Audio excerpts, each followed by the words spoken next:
Hello, welcome to Jibrin Angle on Oweleke TV. We have Barrister Austin Manta, our regular guest, who have been our regular guest from the inception of this show, to discuss numerous issues. I think we had a politically heated week, so we're having several discussions to actually have with our guests. I think what we'll be discussing this morning is Elrufai firing from all cylinders. We had Elrufai have been speaking lately. So, excuse me, it made me wonder how suddenly he regained his voice. We shall also be talking about the Kogi, Kano State and Kogi debacle, both bordering corruption with the former governors, immediate past governors. We shall also be talking about Peter Obi's consistent and persistent criticism of the 2024 budget. And the CJN, the last, but not the least, the CJN we had this week at the CJN. I think not this. Yeah, okay, yeah. That there is a body that actually sued the government over CJN's appointment of his children or some of his children as judicial officers. So these are and we probably would, if we have time, there are other issues we may even delve into. So stay back and watch and listen to watch us and to dissect everything I just mentioned and more with Barrister Austin Manta. Once again, my name is Jibrin. I am the host of this show called Jibrin Angle on Oweleke TV. Once again, Barrister Manta, thank you so much for creating time to be here with us. As always, you've been very, very loyal and faithful to this show, and we feel so honored, and we appreciate that so much. Thank you very much. All right, let's go straight to the point. Barrister, your state, of course, Elrufai was your former governor, the immediate past governor. We've been hearing lately of everything. He has made so many, let me see, I think my news producer sent me so many things, and let me see if I can get so many things from Elrufai. I don't know, suddenly he started speaking out, and in some cases, even criticizing the government. Where the hell is this? Sorry, excuse me. Can't even find this anymore. Okay, fine. Yeah, several stuff from Elrufai. Yeah, okay. Yeah, 13-man Cardinal, as the Cardinal State Assembly set up a 13-man panel to probe his government. Cardinal APC NLC back assembly over Elrufai's probe. And Elrufai marketer subsidy payment claims wrong. Okay, yeah, that's actually the one that caught my attention. Speaker denies approving $350 million World Bank loan for. Yeah, I obviously know you already read all this news. Threats won't stop our probe. Cardinal lawmakers reply Elrufai's son. This crazy son of Elrufai that has been making the news. PDP demands speed as Cardinal Assembly probe Elrufai and sack non-performing appointees. Preview your policies. Elrufai tells Tinubu. This is, I don't want to be a godfather, Elrufai. So these are everything about Elrufai just this week alone. So please, Barrister Manta, can you expatiate and give us details of what is happening, what the hell is happening with Elrufai? Why is he coming out to speak now? Why is he criticizing the government? And what is the detail with the detail of the Kaduna State House of Assembly probing him, and how far can this go? Is it, apart from I don't know. What do you think about that probe? Is that probe, are they sincere? Would they pull through with the probe? Thank you very much, and welcome, viewers. Elrufai, as you know, is a combustible person. Those of us who are watchers of the political scene are not surprised by his emerging visibility at this time after his tenure, his second tenure as governor, finished, and he piped down, and now he's becoming visible again in speech and in appearance at events. Most of us who are watchers of the political scene in Nigeria, we are not surprised at what is happening. If you know Elrufai very well, you will know that he's somebody who, if he feels that you have offended him, he does not lay back. He must fight you back. He's somebody who will really, really take on you if he feels that you are his enemy or you have offended him. And right now, he's feeling bad with the Tinubu government. He's feeling used and dumped. All manner of things are going on in his mind. If you cast your mind back to 2023, in the approach to the nomination, he played a vital role in cajoling some northern elements, northern governors and others to line up behind Tinubu, ostensibly in the hope that he would be the vice presidential candidate. Now, that came to naught. That did not work. Along the line, there were discussions between him and Tinubu for him to take over the power sector as minister in the government. Again, somewhere along the line, that one too didn't work. So he is a person who is offended, who is aggrieved by the present government. He took only a few months to settle down, recalibrate, and come out. And you can see in his body language, in his contacts, in his speeches, that he's positioning himself to fight the current government as we move towards 2027. So it is not a surprising event. We remember that during his tenure, there was a controversy about debt, a loan of about $300 to $400 million. And in the course of the National Assembly deliberations, two senators, what they have in the Senate is that if two senators in the Senate, for instance, if two senators from your state out of three oppose something that is coming from the state, the Senate will hardly move with that. In his case, all the three then senators joined together, both in the APC and in the PDP, to abort his attempt to collect the loan at that time. That was in the first tenure. So in his second tenure, he made sure that two of the senators, Shehu Sani and the other senator, did not return to the Senate by denying them tickets under the banner of the APC.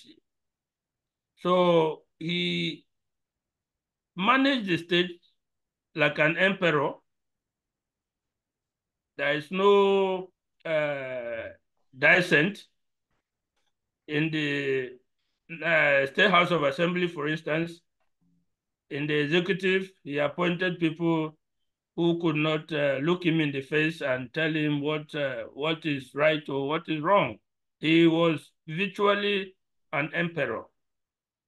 So having come back, And it's ironic and dishonest for him to be making statements like, I do not want to be a godfather.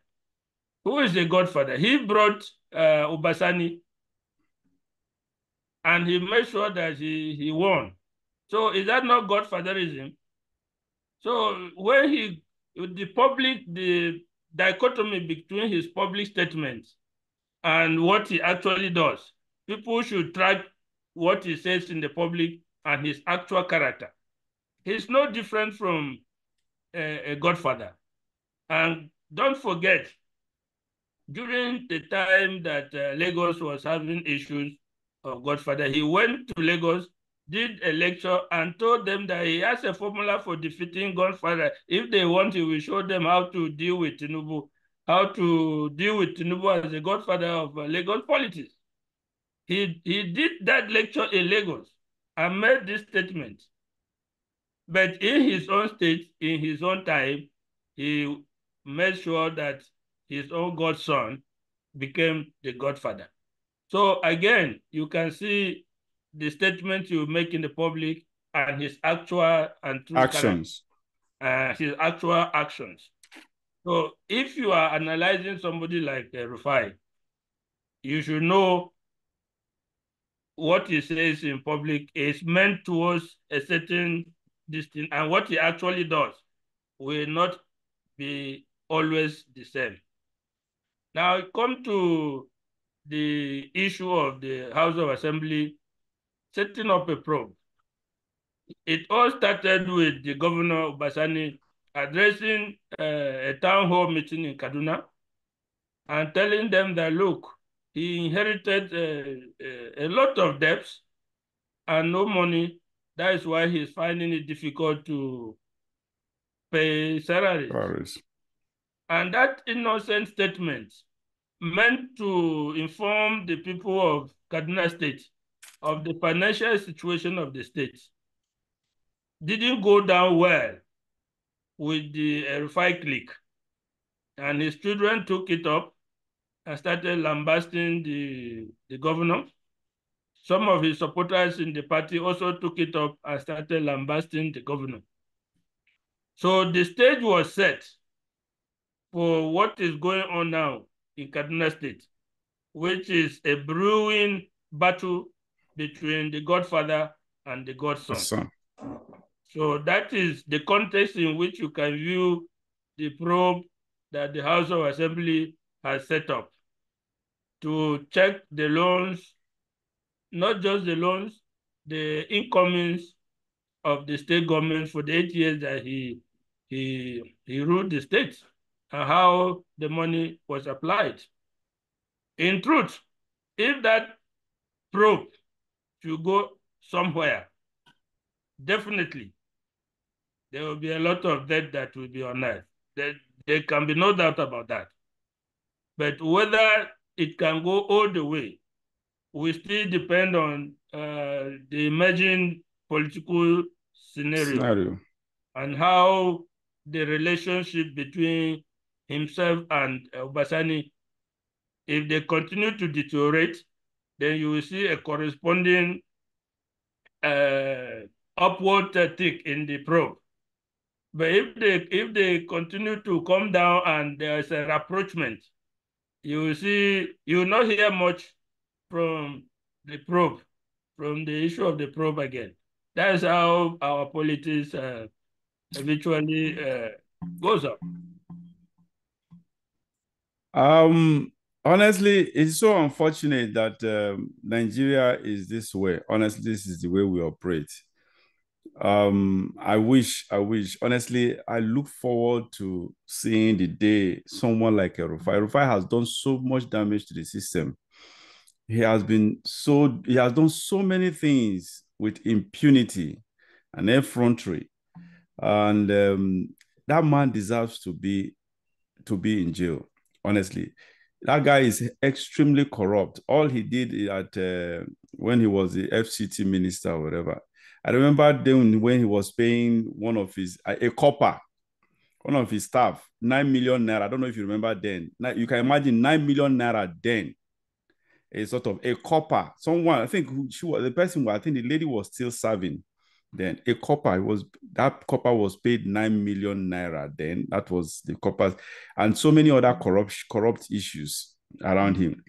That man is just he's full of so many bad things. He's not only corrupt, he is so arrogant, extremely. I don't think there is anyone that is as arrogant as Elrufai.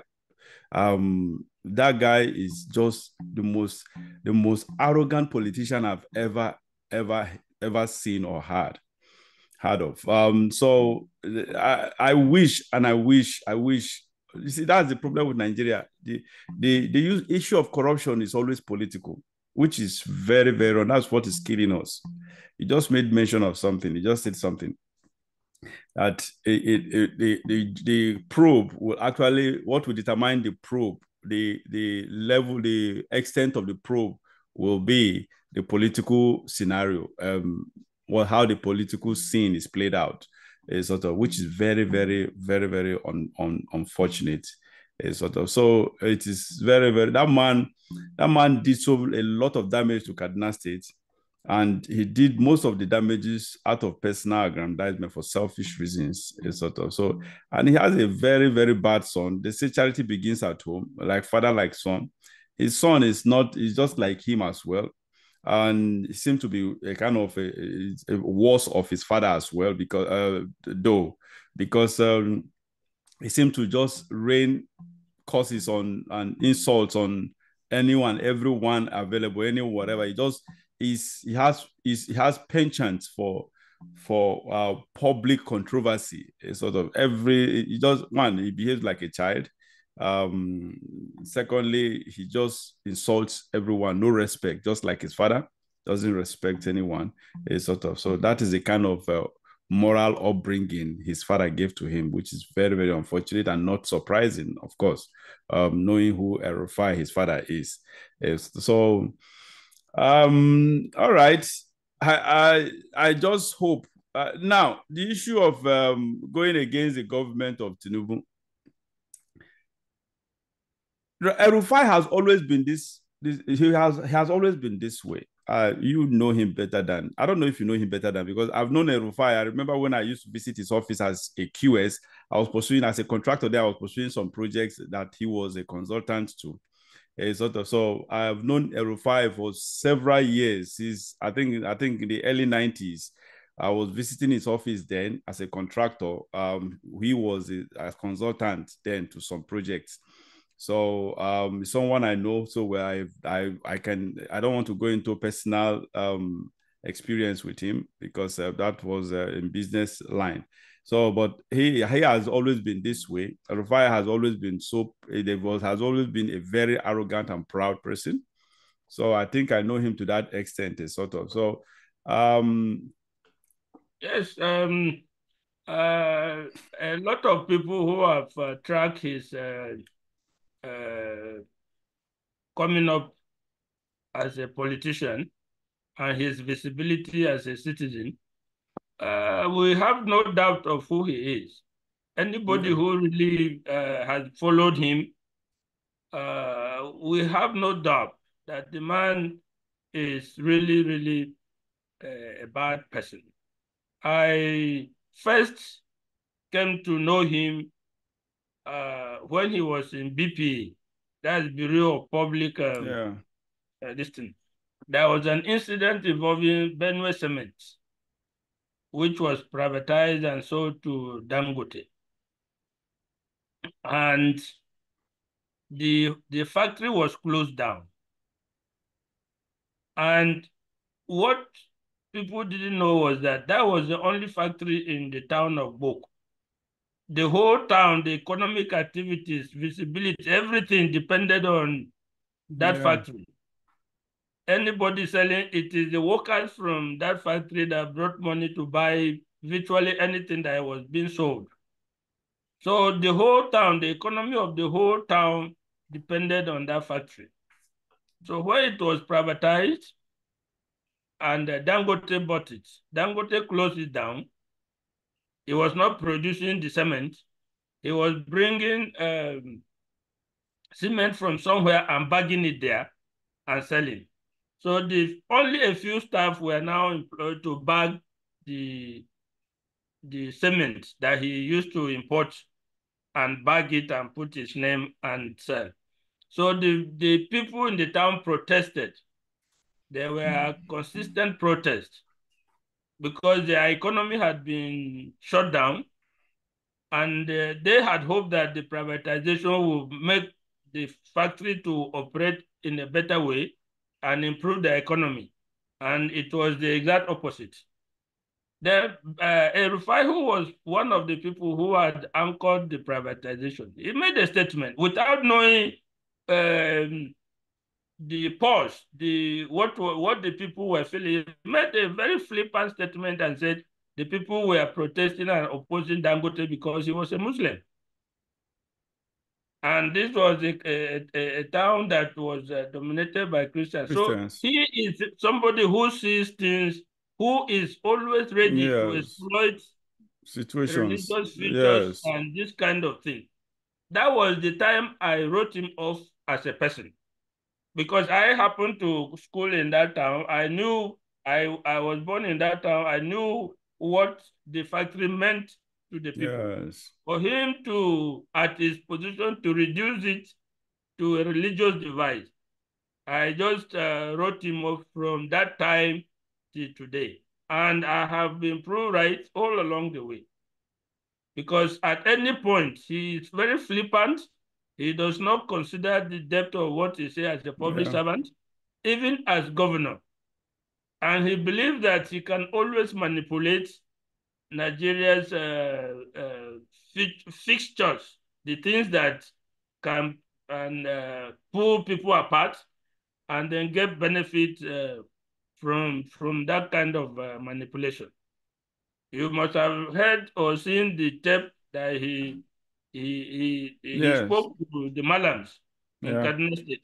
That is one instance and the kind of person he is. So even as of today, he believes that in 2027, he believes wholeheartedly that he will be able to mobilize the North behind him. He has various ways of, he has no limit to what he can do. If he believes that playing the religious card, playing ethnic card, or play anyone will give him the support, he will not bat an eyelid. He does not mind the damage that is causing to the polity. He doesn't mind. He will play it. So he is positioning himself today, going to make speeches in Kano, going to other places, now advising Tinubu that is, which ministers he should take down. And all these things, you see a method in it. He's positioning himself for 2027. Yeah. That's just what it is. Yeah, so this issue of did you, in fact, when I read this issue of when he mentioned the subsidy, what do you have to say about that? What's your opinion about that? Like, anyway, it's not surprising to me that Nigeria is still paying, we're still paying for subsidy. Subsidy has never been removed, even though we are now paying for it. So what's your opinion on that?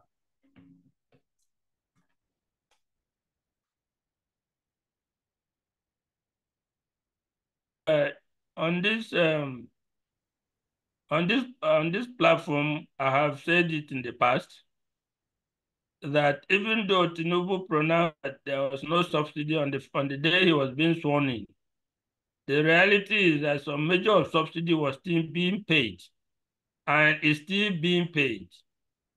Because if you are talking of subsidy, you are talking of the landing cost of PMS.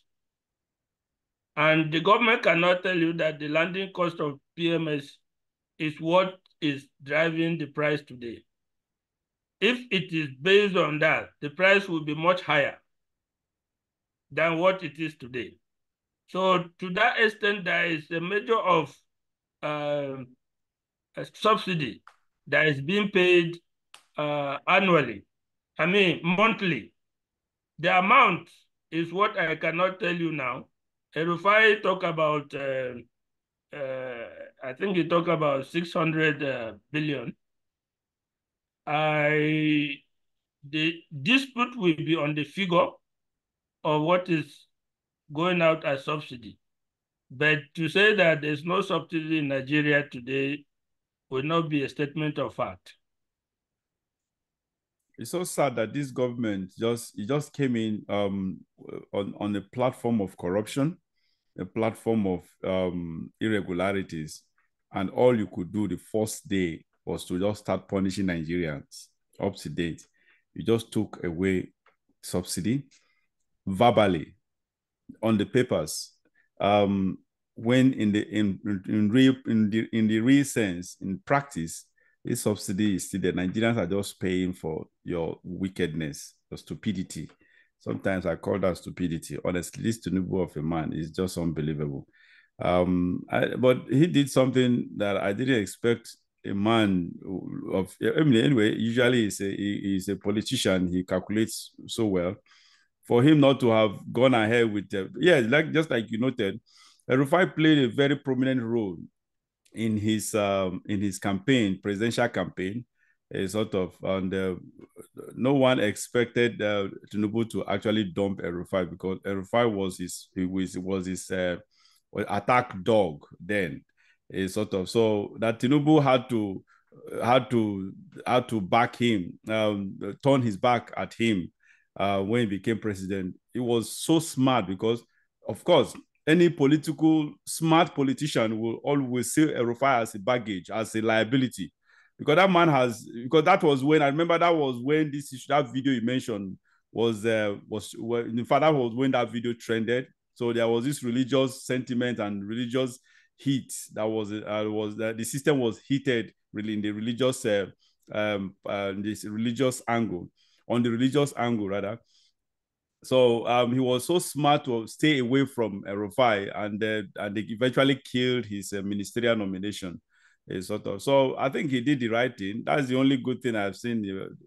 It's not really good per se, but something that he feels it was selfish as well, but which is good in the other way. That he actually distanced himself from Elrufai, because Elrufai he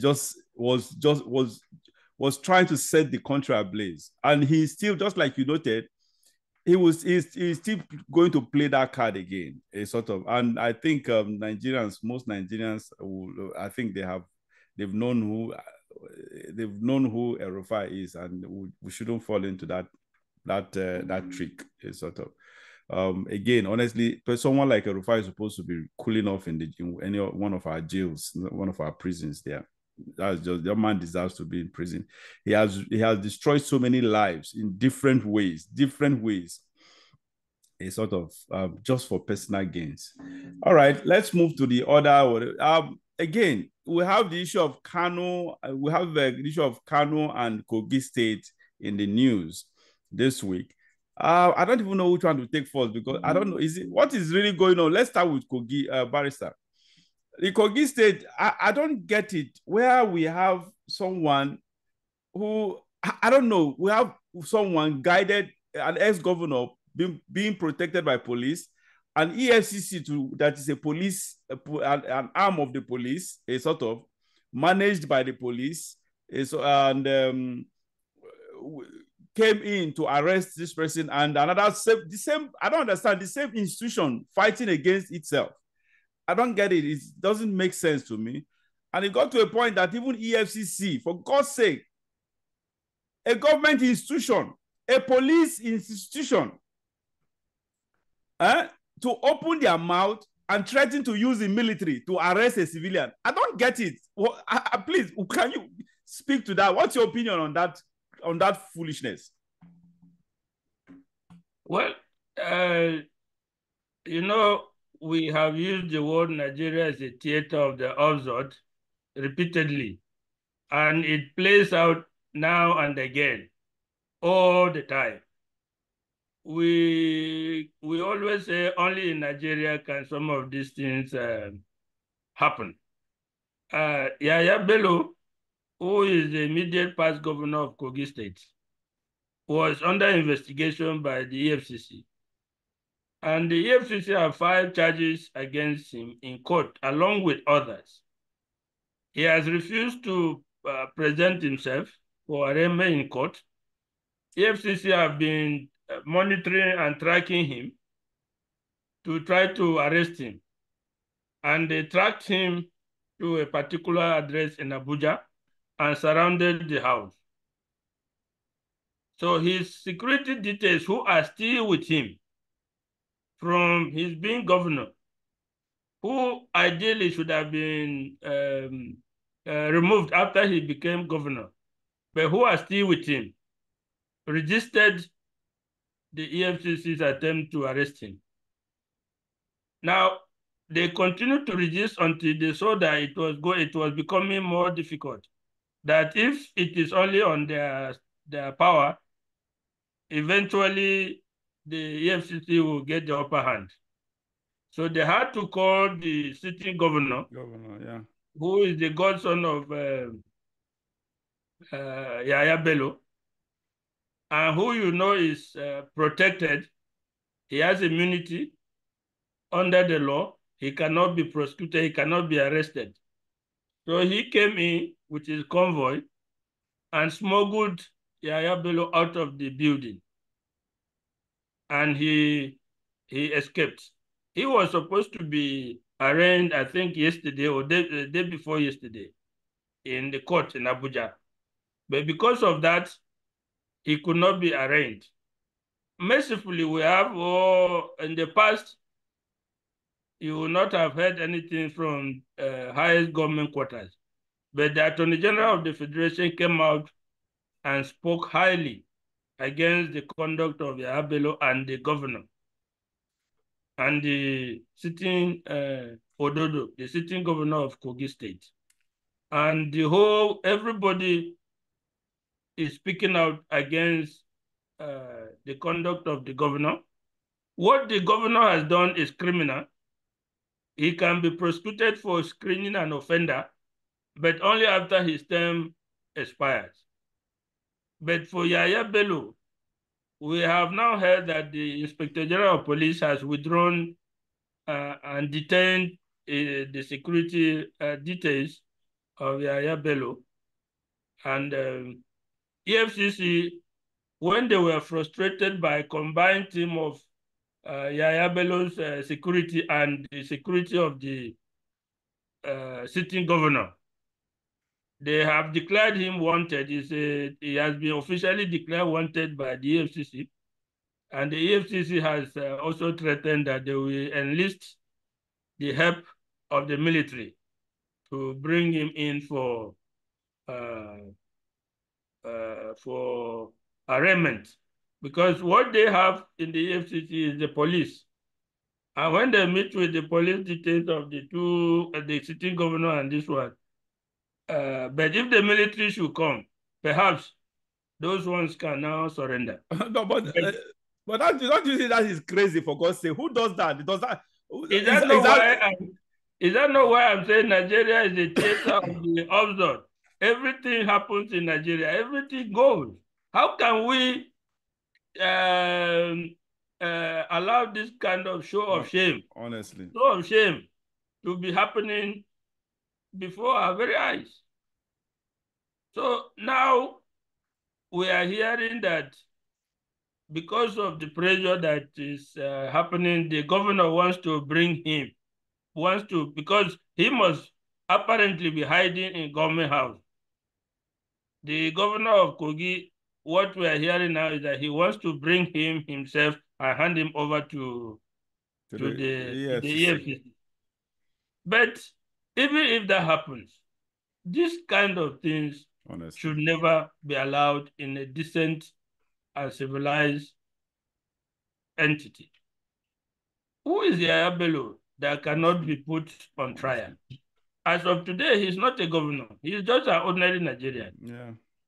Why would he? What the money they're talking about is billions, billions and billions of money. Some of them, on the face of it, is very apparent. They're diverting funds, state government funds to private accounts in billions.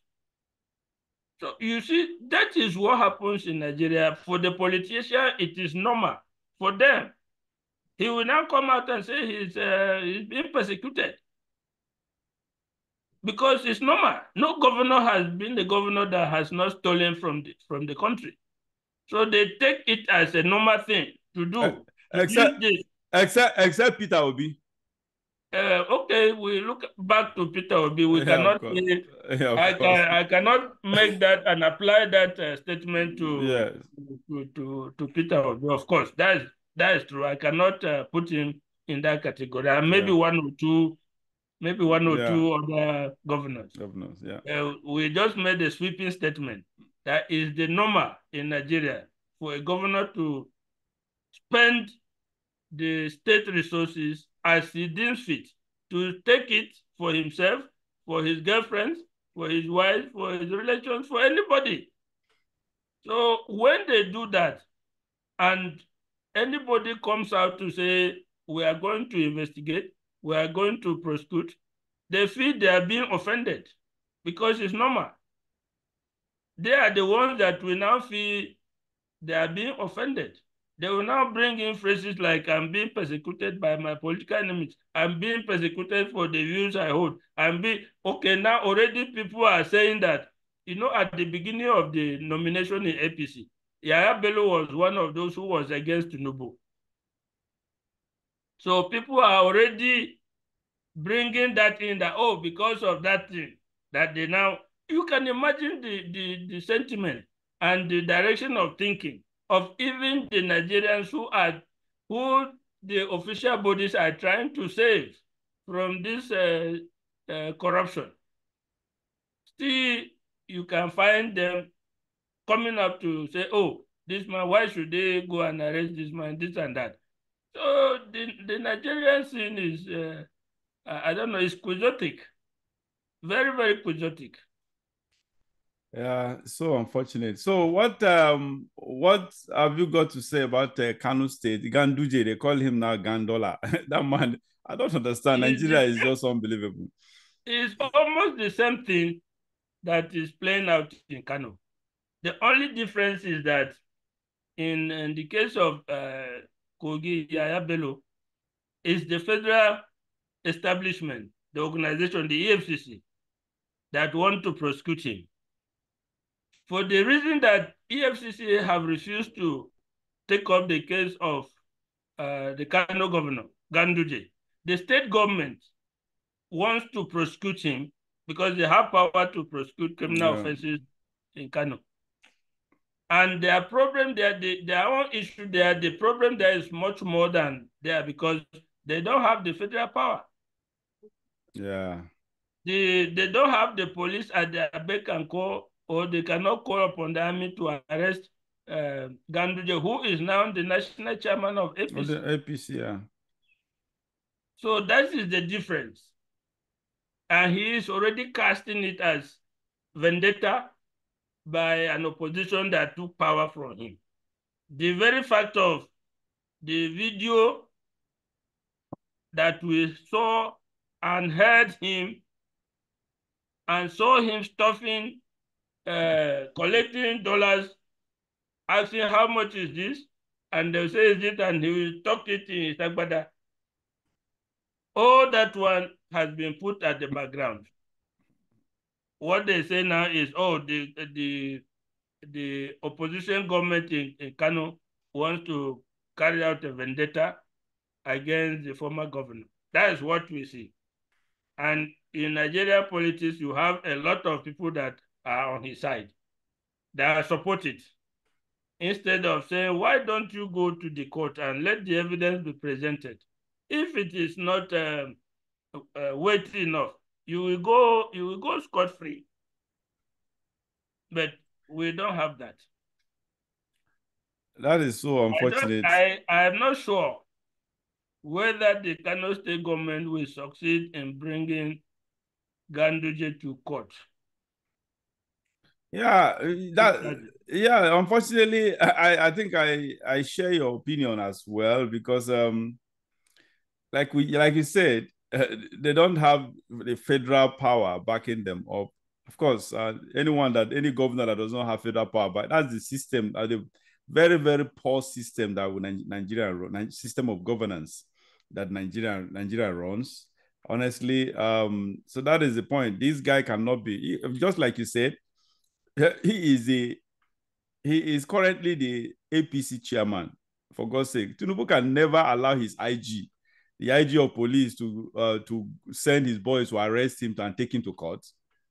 So that's just the truth. Unfortunately, the unfortunate truth is sort of so.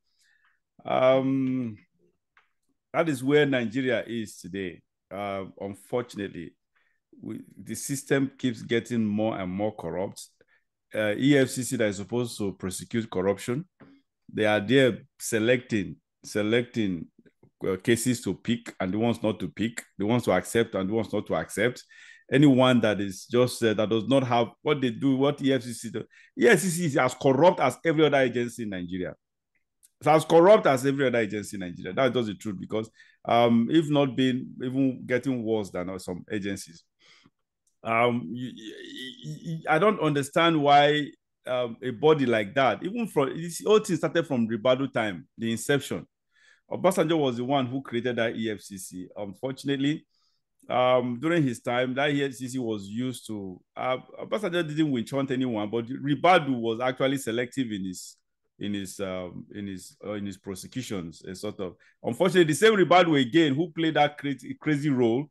Is still in this same government as the national security advisor, which in my own case is even not supposed. It does not. I don't honestly. I was so surprised to see his name as the NSA. Tell me, I'm sorry for deviating, but the truth is, a police officer, for God's sake, not that senior. Okay, he was a senior, but the middle level, whatever. I think assistant commissioner, whatever. National NSA, for God's sake, of a country, that was crazy. Honestly, he was not qualified to be an NSA, yet he is there. I don't know what he actually did that warranted that. Anyway, back to the point. The truth is, unfortunately, Nigeria is just a circus. That's just the truth. We're just doing things as if we are not running. We are just as if we are playing games. Unfortunately, all right. Let's move to the next topic. Peter Obi. Now, yeah, Peter Obi have been criticizing the 2024 budget. I have actually been. From the inception of that budget, I've been lamenting and criticizing and so because I picked holes in so many stuff, and this is exactly what Peter Obi has been doing. He's been consistent and persistent in his criticism of 2024 budget. Who wouldn't be? Anyone who look, a budget that has I always keep, there are so many loopholes in that budget, but what actually is so infuriating to me, so irritating to me, so wicked to me is the fact that you have a budget a budget of 27 trillion naira. You have just only 5% for capital projects. Only 5%. Tell me, how will such a budget, what do you expect from such budget? And that is the same thing Peter Obi is hammering on. You cannot have so many discrepancies. I think he listed so many discrepancies. Unfortunately, I was able to, I wanted to actually read some of this. I don't know, the thing just disappeared from my system. Which are cogent reasons why one should criticize the 2024 budget. Barrister, what is your opinion on that? Although we have discussed this 2024 budget, you seem to have the same opinion, but we can actually talk about it again.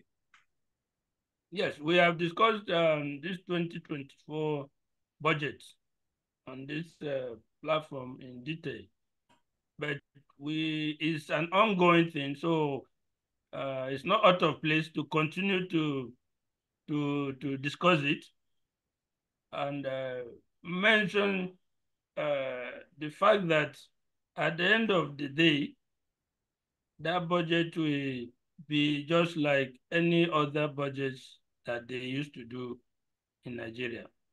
Let me say again that budgeting in Nigeria has become more of a ritual than something serious in terms of economic planning. The governments, both at state and federal level, have taken budgets as rituals. So it is sometimes hastily put together. It's not something that is thoroughly debated, analyzed, and configured. Most of the time is hastily put together. Most of the time, the departments, parastatals, they are asked to present their own budget, which is now built into the national budget. The whole budgeting sequence and format is wrong. There's something wrong with it. And I've been given examples that if we want this budget to become developmental, if we want this budget to help us progress as a nation, number one, there must be synergy between the federal budget and the state budget to avoid overlapping of projects and overlapping of interests.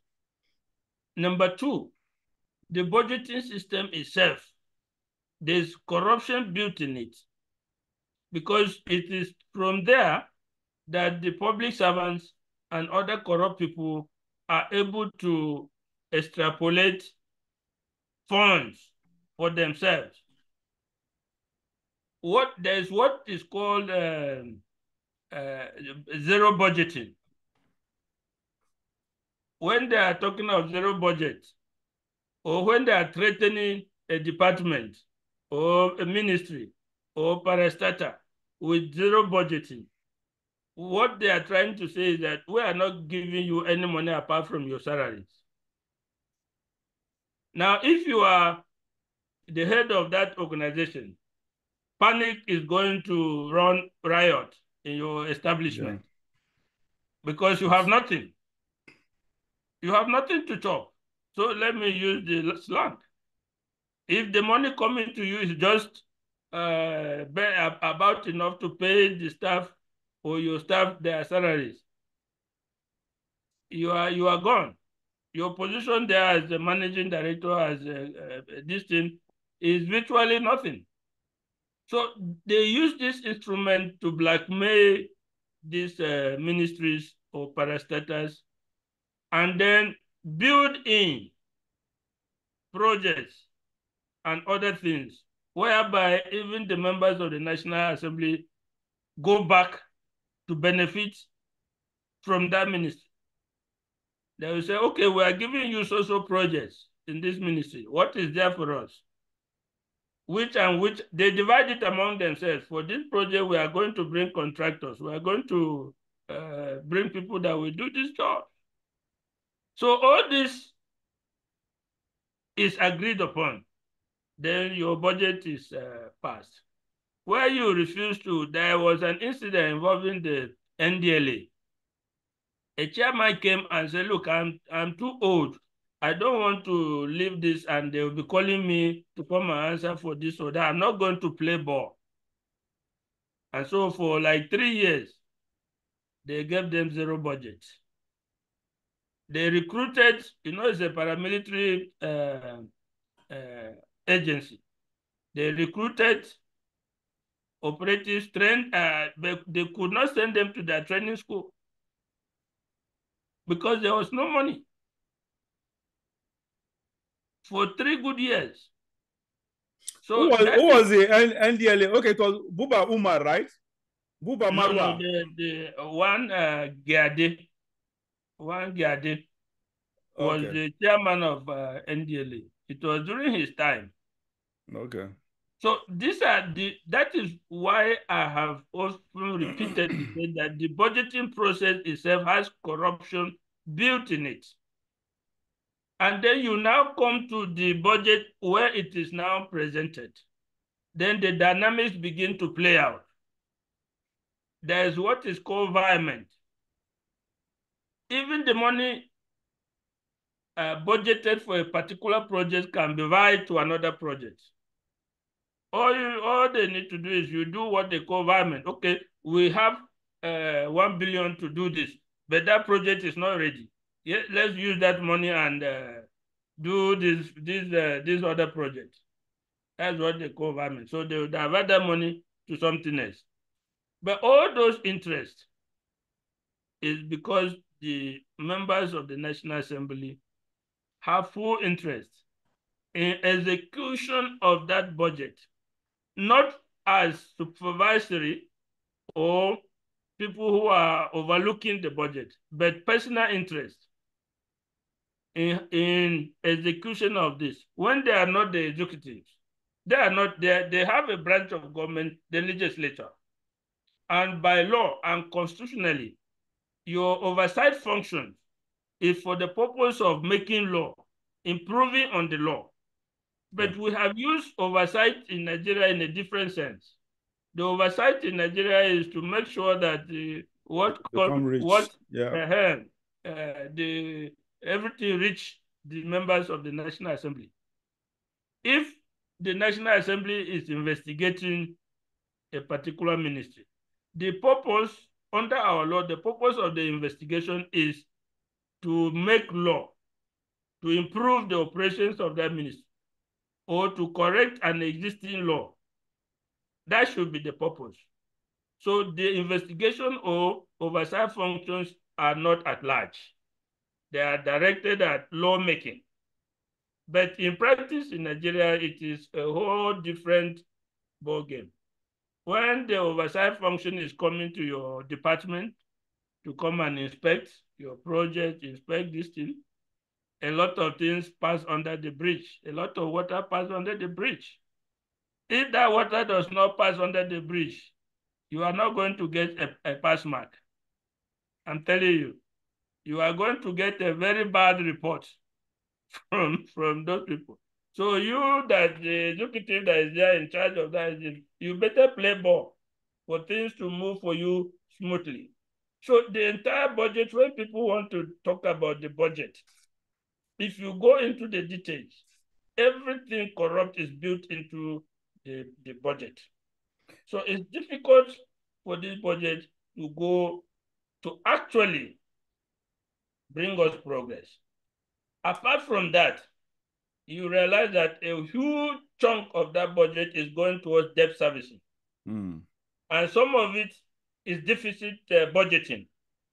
They are relying on borrowing money from elsewhere to fund the budget. So you see that these two things, servicing of debt and borrowing to fund the budget, there are aspects that at the end of the day render the budget virtually useless. And just watch out. Maybe in the next month or next weeks or a few months, you start hearing of supplementary budgets. Yeah, that's an annual ritual, of course. Probably now the ministers and other people are arranging the supplementary budget that will be presented to the National Assembly. Whereas the budget that was passed has not even gone halfway. So already you are arranging a supplementary budget when the one that has passed has not been properly sanitized or scrutinized. So you see the situation we have. Anybody who criticizes that budget have more than enough reason from a patriotic standpoint to criticize it thoroughly, because there are so many weak points there. There are so many inflated figures. There are duplication of projects. There are overlapping of projects. So there's nothing to be proud about the budget. The right thing has not been done. The foundation of it is wrong. There's no synergy between, we are one country. What is the federal government? The only territory the federal government controls is the FCT. apart from the FCT, the federal government is the 36 states. So how do you do a budget without synergy with each state governor? There must be synergy. There must be projects that the governor feels in his state, they have priority. He is the one in that state. There must be projects that, federal projects that cut across a state, or they are trans-state. So how do you do a budget exclusively with the Federal Ministry of Budget and its agencies? If we want this budget to become a developmental budget for Nigeria, we must have synergy between the federal government and state government when budgets are being made. Wow, that's a good enlightenment. Even me, I feel enlightened right now. Thank you for that educative point. Yeah, I didn't think it that way, but hearing you explain it, it actually makes sense. Yeah, just like you said, you pointed out. Yeah, there are projects. Some in virtually all the states actually have one or two some government projects going on there. So sometimes the center, the federal government don't picks a project based on their personal interest instead of having to have discussion with the respective or relevant governor of such state to ask them actually get their own opinion. What okay, we are this part of an asset in your state is actually belongs to us. So what do you, we have this, we have that, we have this and that in your state. What is important to you, to your state right now? Actually, what do you think, which project do you think is a priority to your state that will add value to your state? Sort of. So, which is just, you just made that point. I didn't see it in this light, and you just brought that to my, which is very, very educated. I believe that so many people didn't say. I've listened to economists. I've not had anyone yet that actually made such point. That's a very good point, honestly. And I think you're right. Some of these federal government projects in some states are actually misplaced priorities. They are not, sometimes some of these projects, they are not even needed. They don't add value to the common man on the street. So, and that is the need. That is why there is the need for the federal to actually synergize with the state when it comes to making budgets, annual budgets, sort of. So, thank you so much, Barrister, for that education. Yes. The last one. Okay, I was going to actually, now this issue of budget. Before, let me just say something briefly. I've called it. I labeled it budget of criminals and crooks, and I've not changed from that. It remains the same budget. It's a budget of. I'm only going to add more to it. It's sort of. It's not only budget of criminals and crook. It's a budget of sharing the Nigerian resources. That does it true, because everything about, you just enumerated how, you just made several points of how these senators, how National Assembly members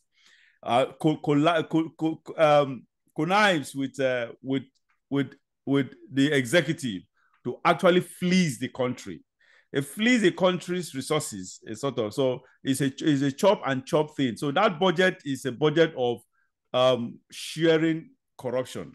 That is sharing the loot of Nigeria. That is just because it doesn't make sense. Some of the figures there doesn't make sense. Some of the figures on certain items doesn't even make sense. It's just through the roof. Honestly, we have 27 trillion naira budget. I bet you my own estimation based on, I've gone through part of the budget, not all. Some things that are supposed to, just like this issue of street lights, for God's sake, a street light that is supposed to be, or borehole. I read a place where a borehole is, how many million, sort of 100 and something, or 200, I mean street lights, 100 and something million or something like, to some, in some cases about 200 and something million for just one stuff that is supposed to be maybe 300,000 or 400,000 naira. So I bet you that budget is what about 60 to 70% of that budget goes to private pockets. That's just the truth. That's the unfortunate truth. All right.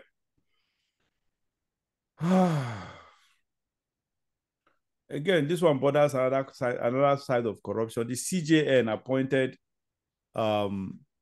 his some of his children as into judicial office or offices. You are a lawyer, a very senior one at that. I know ethically it's wrong, but we can talk about the ethics as well. But I want to first of all get your opinion on the legal aspect. Is it because judicial officials, especially lawyers, the bench, look, there should be, not must actually, it's must. I use that must, of course. Excuse me, going by the aura that goes with that office, the bench, is sort of there should be, and there must be a projection, an image of balance, the image of fairness, the image of justice, the image of equity, the image of truth. A sort of if you take all these virtues away from the bench becomes hopeless to, of course, right now. That's exactly what we are experiencing in Nigeria. A sort of the bench is a hopeless institution right now, because everything I just mentioned, all the virtues that I just mentioned, are actually missing. All of it are missing in our judicial system. So now back to my point. What is your opinion? What is the legal implication of what the CJN did, appointing his children, his biological children, into judicial offices? Is it legal? We know ethically it's wrong, but is it legal? There is nothing legally wrong with the son, brother, or relation of the CJN being appointed into judicial office. There is a criteria for appointment of a high court judge, for instance. The minimum qualification is that you must have at least 10 years post-core experience. That's the minimum qualification. So assuming the son meets that qualification, then legally he is qualified to be there. But we come back to the same problem we have been mourning about Nigeria. Some of these things are nepotistic in nature.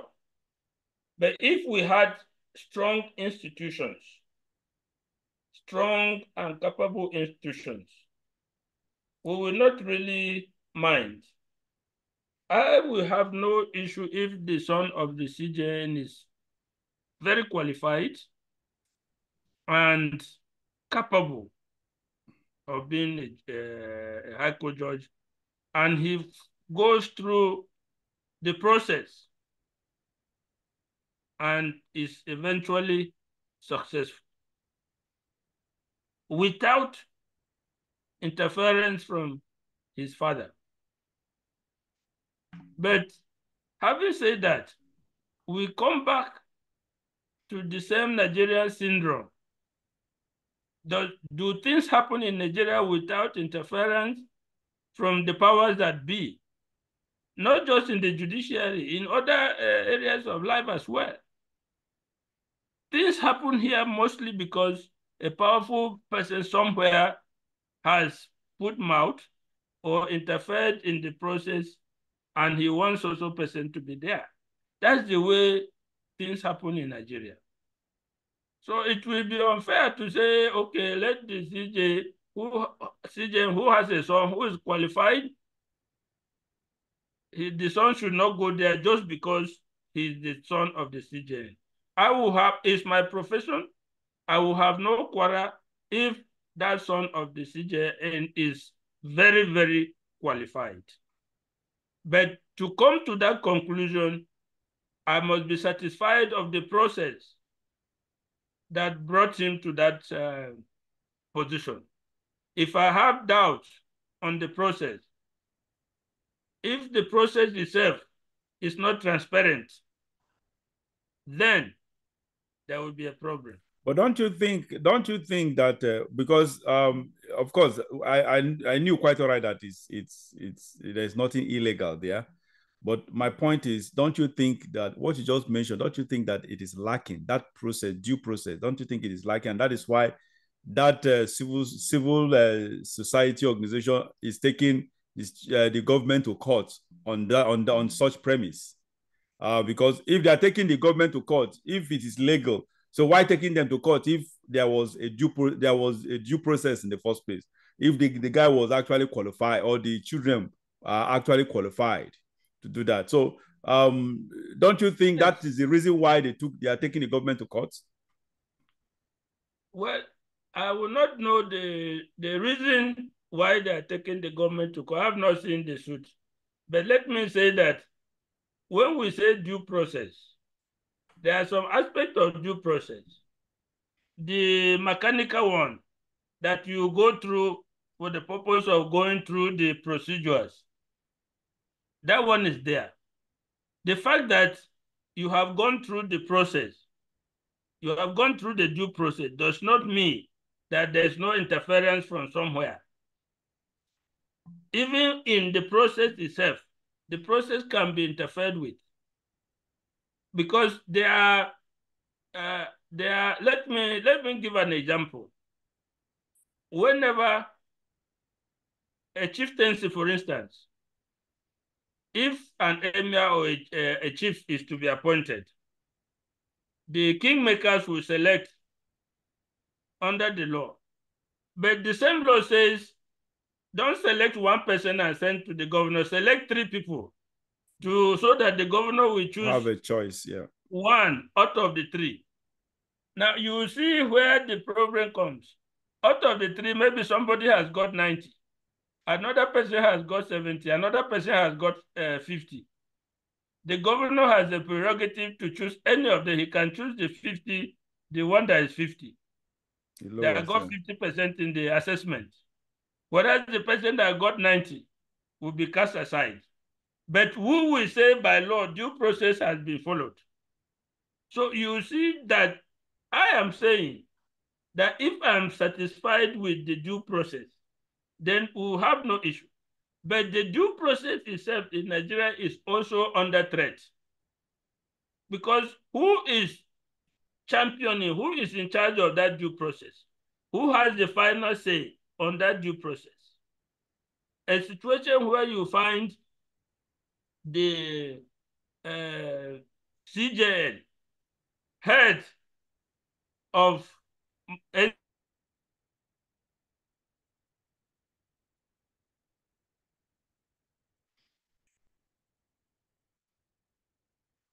All right. I don't know if we can still. I think Barrister Manta's screen has frozen. So anyway, viewers. NJC. Okay. Considering judicial appointments.